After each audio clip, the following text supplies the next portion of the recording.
Hi everyone, Grant for the Flame Learning channel. In this video, you'll learn about some of the new enhancements to the Gmask Tracer tools in Flame 2022. This affects the Gmask Tracer, Image Toolset and Action 3D Compositor.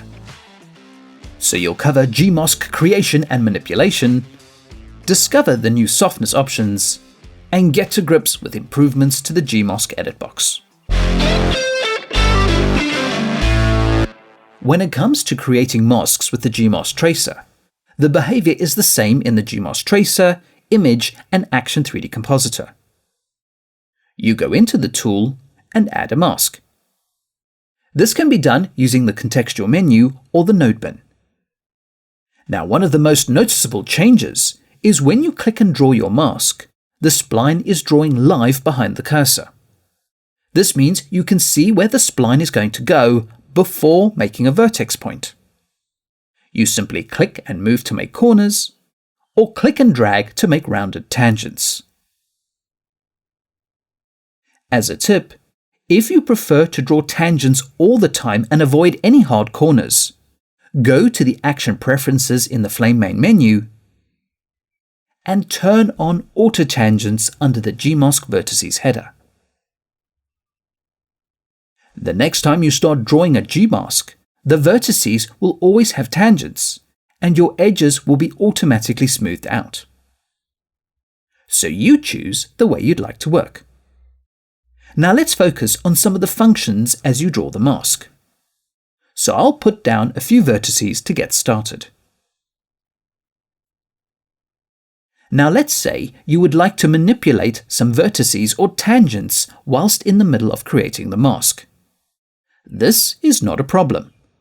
All you need to do is select the vertex point to move it, or the tangent to make an angular adjustment.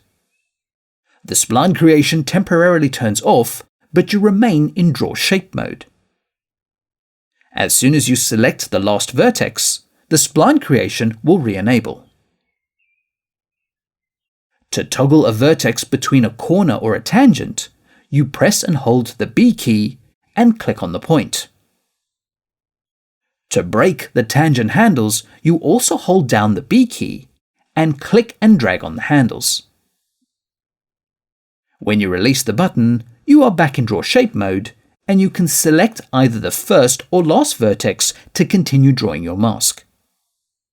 This is more intuitive than previous versions of Flame, and it gives you great flexibility even when initially creating the spline. Now, when it comes to softening your mask's edges, or what you may call feathering, there have also been a few enhancements as per user requests. Firstly, I'll switch over to the result view of the Gmask Tracer to take a look at the mat. Please note that if you were masking in the Image Tools or Action 3D Compositor, you would use the object views with the F8 keyboard shortcut to toggle between the input and matte views of the mask object. Now in Flame 2022, you have 3 softness modes in the menus: Free Softness, Global Softness, and Vertices Softness. Free Softness is the default, and clicking the Add button will add a softness gradient point on the Gmask. If you wish to delete a softness point, ensure it is selected and click the Delete button. All the softness defaults, including the gradient mode, can be changed in the Flame main preferences under the Action tab. Focusing back on Free Softness, this mode allows you to place as many gradient points as you want on the mask, either using the Add button, contextual menu over the spline, or keyboard shortcuts. The gradient points can be moved up and down the spline and shaped however you want. A great tip with Free Softness is if you select multiple vertices with Control and Drag and add softness, you get multiple gradient softness points near each selected vertex. So plenty of options here. Switching to Global Softness simply adds a single softness point, and that is it. You use this if you want an even feathering without the chance of adding multiple gradient softness points to the mask. The third and final softness mode is vertices softness. This mode places a softness gradient point at each vertex.